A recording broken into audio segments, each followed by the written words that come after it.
Now to China. Investors are on edge as the country faces continued problems with major property developers, an energy shortage that's slowing growth and spiking prices worldwide, and aggressive behavior towards Taiwan. Joining me now is Michael Yoshikami. He is the Destination Wealth Management CEO. Michael, it's good to see you. First it was Evergrande. Now this Fantasia company missed a bond payment this week. And the real estate sector in China is as much as 15% of GDP, maybe more. Where are we going from here? We're going to have problems. You're going to continue to see a correction in the China real estate market, and it's going to really cascade through the entire economy. I think, as you mentioned, it's really important to recognize that 15% of GDP for China is real estate. So what happens if real estate actually goes into a deflationary mode, which I expect it probably will? It's going to have a negative effect on China, negative effect on emerging markets. And so that's really troublesome, really, for the Chinese economy. And I think for the global economy, it creates a headwind.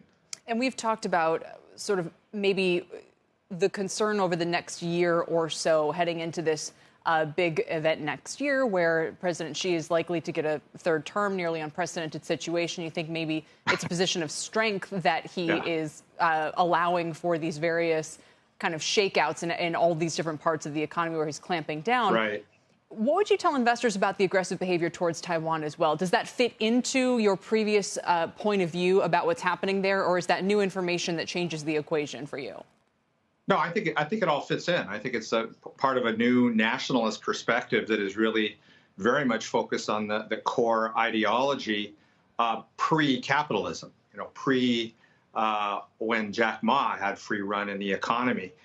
Something else I want to bring up, I think I mentioned to you in a note, Kelly, is the thing that investors are not really aware of is how much off the balance sheet transactions there really are happening in China.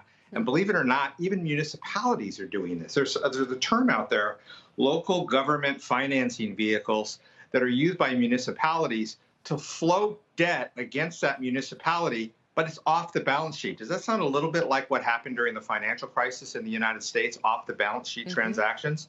So the lack of transparency in China is what's troublesome, and I think that's going to create continued problems for the Chinese economy. So we've talked about how you would tell people maybe tread warily here. Repeatedly, you've said, it's too soon to buy these dips, so to speak, that others might see as opportunities because the sell-offs have been pretty striking. What is your advice to investors now?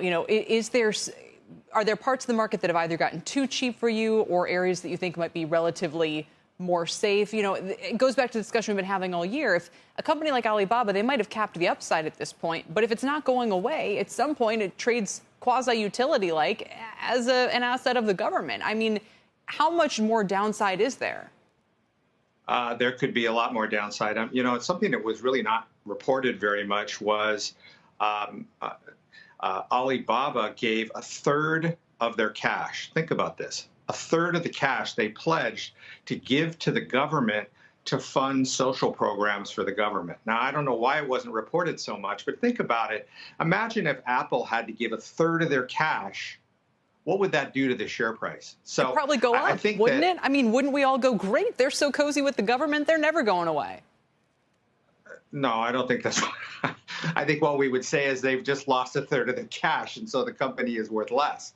So I think that how much lower can it go? I think it can go lower. I think that really you're in a position where on the China front, you got to wait until the dust settles when the government really has made their statement very, very clear. And I think it's going to take time. I certainly think it's going to be not this year. I think it's going to be sometime next year when you get more clarity, when finally companies understand what the rules are and when this real estate issue finally shakes out.